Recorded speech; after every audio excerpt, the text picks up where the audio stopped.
There's a shape that explains the arc of our entire age.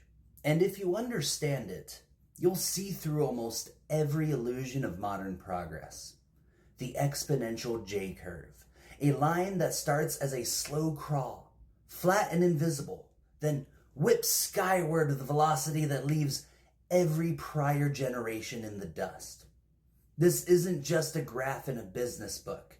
It's the mathematics of bacteria on a petri dish, a pandemic in its early days, a social movement taking root, or a technology nobody notices, until suddenly it swallows everything. That's the J-curve. That's what everyone in Silicon Valley dreams of, what every investor and founder tries to harness. But for all the talk of freedom and disruption, the reality is this. Silicon Valley has taken the most powerful force in the universe and turned it into a new machine for enclosure, rent, and control. The magic of the J-curve is its deception.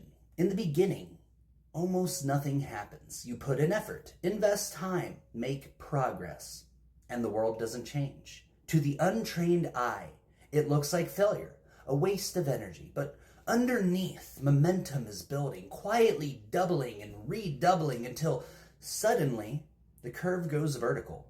Now, what was unthinkable just yesterday is reality.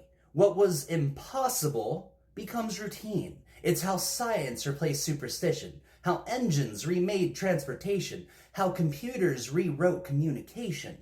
Exponential growth is the single greatest engine of transformation humans have ever wielded.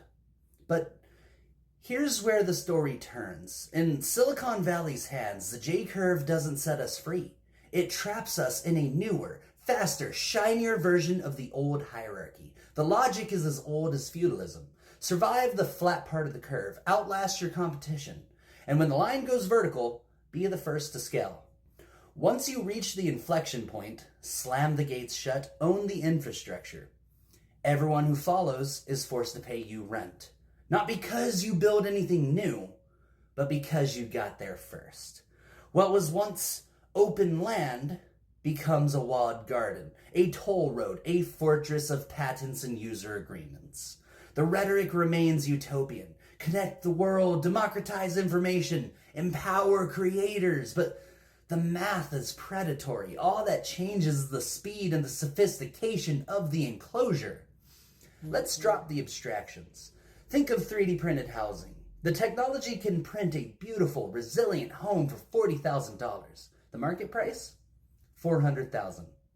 That's a 90% parasite tax. Pure rent extraction, not value creation. The story of abundance becomes the reality of scarcity. The J-curve that should have delivered liberation instead delivers a new digital landlord, a faster route to lifelong debt and alienation. The exponential isn't the problem.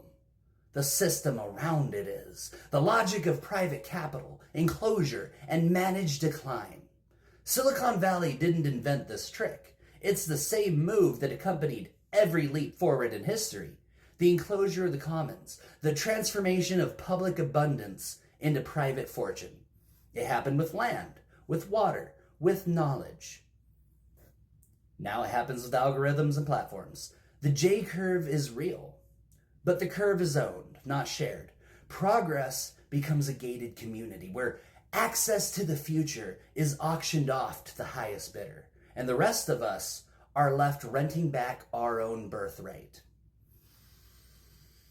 This is the fatal flaw of capitalist exponential logic. Exponential growth should be the means by which we finally abolish scarcity, distribute the fruits of science, and give every person the tools to build a dignified life. Instead, under Silicon Valley's regime, the J-curve is always twisted into a pyramid. Surplus at the top, nothing but trickle down for everyone else. The very math that could break our chains is used to forge them anew, with the same handful of winners and an ever-expanding base of the excluded.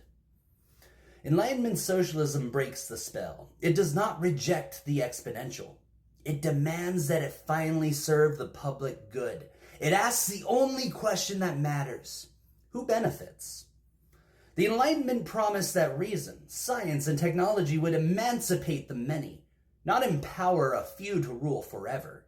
If the future is exponential, then the surplus must be common property. The acceleration of production, knowledge, and capacity must not become just another excuse for artificial scarcity and rent. We have the means to abolish the landlord, the wage master, and the platform god, but only if we seize the curve itself, build the infrastructure, the policy, the new institutions, so that every inflection point multiplies freedom, not control.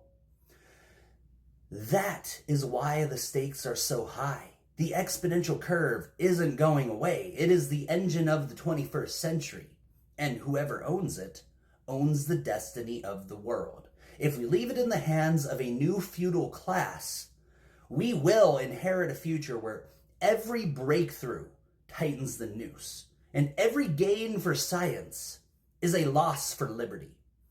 But if we build new systems, open, universal, oriented to need, not profit, then the J-curve becomes the engine of post-scarcity, of real material freedom, of a civilization worthy of its promise. This is the choice: exponential growth as prison or exponential growth as liberation. The math is settled. The only question left is what kind of world we're willing to build with it, and who gets to call it home. That's the fight. That's the arc of history on the table. And it's time to finally finish what the Enlightenment began.